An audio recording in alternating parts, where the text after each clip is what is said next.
अजून महत्त्वाची बातमी येते अजित पवारांचीच। बातमी अजित पवारांच्या राष्ट्रवादी संदर्भातली आहे।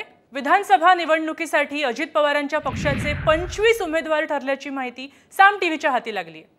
अजित पवार बारामतीतून लढणार की नाही असा सवाल उपस्थित होत होता, मात्र आता अजितदादा बारामतीतूनच निवडणूक लढणार असल्याचं समजतंय।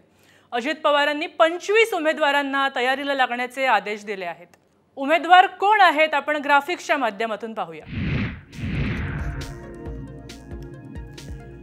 अजित पवार बारामती, छगन भुजबळ येवला, तर नरहरी झिरवळ दिंडोरी, धनंजय मुंडे परळी, हसन मुश्रीफ कागल,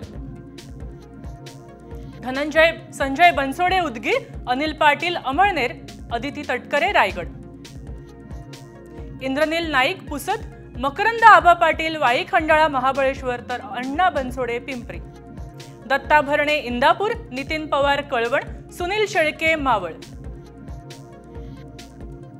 धर्मराव बाबा आत्राम अहेरी, दिलीप मोहिते पाटील खेळ आळंदी, संग्राम जगताप अहमदनगर, अतुल बेनके जुन्नर, तर सुनील टिंगरे वडगाव शेरी।